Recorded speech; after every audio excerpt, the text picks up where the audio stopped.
What's the best way to cook vegetables to get the nutritional value? Let's find out in this edition of WJTS in.form. I'm your host, Bill Potter. Joining me in the studio is Jan Dougan. She is the Dubois County Extension Educator. And Jan, welcome to the show. Thanks, Bill. It's always good to be here. Always good to share good, healthy news with folks. Well, that's what we're going to find out today, the best way to cook vegetables for their nutritional value. Now, I said to you off camera that would be eating them raw. And you said, well, no, not necessarily the case. So we're going to find out some interesting things in this show. That's true. And, you know, I thought it might be a good idea to focus on this Inform today because we've been talking about encouraging people to eat more vegetables, fill half our plate with fruits and vegetables because those antioxidants and the nutrients that are provided by fruits and vegetables really help protect our bodies from chronic disease and also help to keep us healthy. So I thought, you know what, we've shared a few cooking techniques or a few ideas, but we've not really shared the why behind that. Okay. And yeah, we think about eating vegetables raw, and I'm like, if that's how you like them, yeah, go ahead and eat them raw because it's important to select vegetables to eat and to increase our diet every day with more fruits and vegetables. But we're going to focus just on the vegetables now and talk about ways that we can cook or prepare those vegetables to get the most nutritional value out of those vegetables. Okay, I guess one way that I think of is you open a can, you pour the can in the pot, and you heat it up. Right. Those vegetables, have they been already cooked, blanched? Yes. Okay. Well, a canned product has already been processed. Okay. We're really enhancing the flavor by heating them for us to eat. We want to remember that when we use canned vegetables that we want to rinse them first to reduce the sodium content of those canned vegetables. Some of the vegetables that we might want to prepare, we get more nutritional value from those if we heat them. And those would be vegetables like carrots, the beta carotene that's in carrots, and tomatoes, the lycopene that we want out of the tomatoes. If we heat those vegetables, our body is going to more easily absorb those nutrients that are in those veggies. So heating them is a good thing. Mm-hmm. We also want to maybe add a healthy fat to those vegetables to help our body absorb those nutrients more easily. What's a healthy fat? Well, is it lard? Probably not. Is it grease from the sausage? Probably not. I would imagine it's a vegetable oil of some sort, like a canola oil. A canola oil would be a good choice. An olive oil would be a good choice. There are several different types of healthier oils that are coming out on the market, and we want to encourage people to give them a try and add a little of those either in the preparation or in the serving, or if you would add a dressing to a vegetable, serving it cold after you had heated it, that would be fine. Another way that we can prepare vegetables and get the most nutritional value out of them is by steaming those vegetables. Okay. So when we think about steaming, we think about using a very little bit of water in our cooking vessel that we're using, putting the vegetables in there that have already been cleaned. We also want to cut our vegetables up, but not real tiny, because we want to cut them up in a little bit bigger pieces, okay?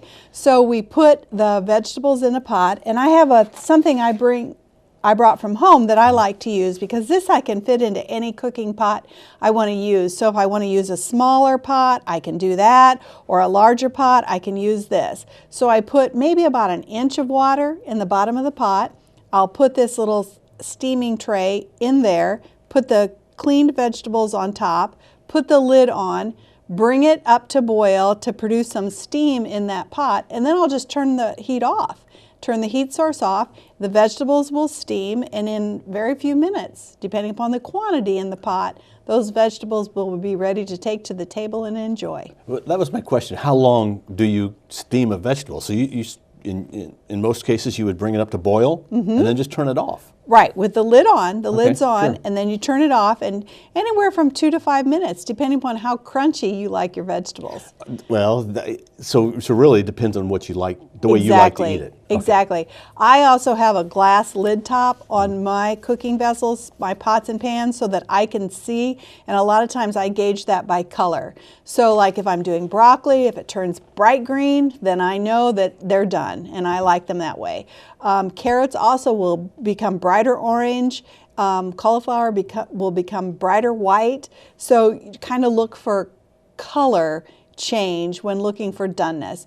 And you do it a few times, you'll get a knack for how you like them, how your family likes them, and then you can enjoy them that way. I would imagine a vegetable like a carrot would take longer to steam than, say, broccoli. The more dense the vegetable, the longer it might take to cook. Correct. Now there's another way we can do, and roasting and grilling is a great way. That's a dry heat method. Again, we want to prepare our vegetables by washing them first in cool running water. When I say wash, I don't mean soap and water. I just mean cool running water. And remember, if it's a smooth skin, we rub. If it's a rough skin, we scrub. So when we're preparing the vegetables to cook, we either want to rub or scrub under cool running water. Then we want to chop, and we want to leave them in fairly nice sized pieces, not cut them too small. And especially for roasting or grilling, then you can, if you want to add a healthy fat at that time, you could add an olive oil. And then for roasting, put them on a sheet or on a tray. You want to have one layer so that there's contact with the pan and the heat on all sides. You'll want to turn them from time to time. And depending upon, again, how you like them done, how long it will take. I like to roast my vegetables at 425 degrees in the oven or 450 degrees in the oven. And that gives a nice brown. I just did Brussels sprouts last night, and I like to cut those in half actually so that all sides of the Brussels sprout can be browned and turned crispy, and brings out the flavor, enhances the flavor of any vegetable that you do when you roast. Now, is it okay, and I guess it's okay to cook food however you want, it's just some ways are healthier than others. Right. Asparagus, I like to put olive oil in a frying pan and then put the asparagus in there, season a little bit, and just let it cook. I mean, I guess I'm frying it, a quick fry. You're really sauteing. Sauteing. You're not really so there's frying, a word I'm you're using. sauteing. I'm sauteing. Yes, you're sauteing. Ooh, okay. All right. Yeah, so Is it okay to saute? That is okay to saute. You want to watch how much olive oil or how much oil you use. You don't really have to use very much. When I do that method or that technique, I oftentimes will put put just a little spray, not the spray, not the aerosol spray, but the olive oil, just drizzle it a little bit in the bottom of the pan. I have a brush that I like to brush the olive oil around the entire pan, so you can use less that way.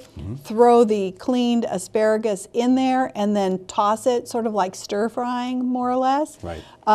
To get that technique. I feel like I have more control as to not overcooking it.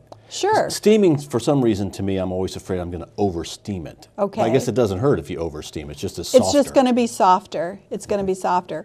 One technique we want to share with individuals that maybe isn't the best technique to maintain nutritional value of our vegetables is when we're cooking in a lot of water. And when I think about how my grandmother and how my mother used to cook garden vegetables, I mean, think about green beans. They went in a big pot of water and they cooked them and they cooked them and they cooked them. A lot of the nutritional value is lost when we prepare vegetables that way. So we want to try some new techniques. We want to try steaming, we want to try grilling or roasting or stir frying, as we mentioned, sauteing. Those techniques will help us to maintain the nutritional value. And when we think about the skin on a vegetable, if it's a soft skin, okay, so when I think about a soft skin, I think about zucchini or yellow summer squash. Okay. That's a soft skin. If you pick it early, right? Okay, yes. Yeah, not when it's this big, the zucchini. Right.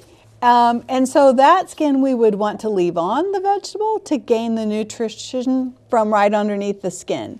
But let's say butternut squash. That's not a skin that we really would want to eat. It's really usually hard, so we would want to peel that skin away before we prepare or cook that vegetable.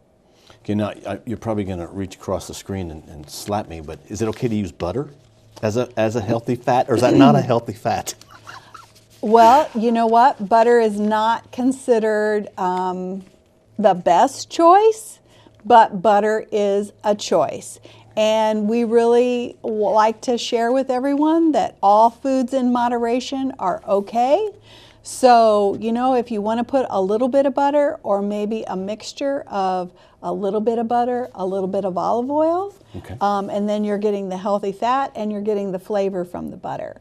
So, you know what? We like to talk about moderation. We like to remind people about portion control and also that all foods are okay. It's just how much and how often that we eat those foods or choose those foods. I like the idea of mixing the butter and the olive oil.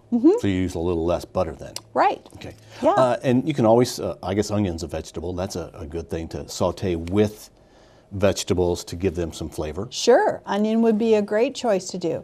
And you know, when we want to use vegetables in a casserole or in another dish, it's a really good idea to saute them a little bit. Some people use the term sweating. So you put them in a little bit of oil, the healthy fat, and you just cook them on the stovetop until the colors pop or they become slightly translucent, and then you're ready to use those, and that will actually help enhance the nutrition that we can gain from those vegetables. You mean it also helps the flavor. Like the broccoli you would use in a pasta salad, for instance. You might want to saute it a little bit first? If you wanted to, right. If you wanted to do that, yeah. So the big thing is try something different. Try different ways of doing things. Well, we want to encourage people to do that. We want to encourage people to try new veggies. We want to encourage people to try more veggies. And if, you know, give it a try. You know, a lot of people never roasted vegetables before, and that's a huge popular trend right now. And you're seeing a lot of recipes in the popular magazines for roasted vegetables, or as summer season approaches, grilling. You know, a lot of people grill year round, but that's another way that we can do our veggies and be able to enjoy them. You know, you can also, in a way, steam vegetables on the grill by wrapping them in foil, putting a little moisture in there, a little water. Yes. That just conceal it, Yeah. obviously, and that steams them right there on your grill. That's another great way that you can do it. All kinds of different ways. Yeah. Jan, thank you very much. Well, thank you for having us. So let's eat our vegetables in a more nutritional way by cooking them in a different way. Thank you. Jan Dougan has been our guest on WJTS in.form. We thank you for watching. We are local people watching local people.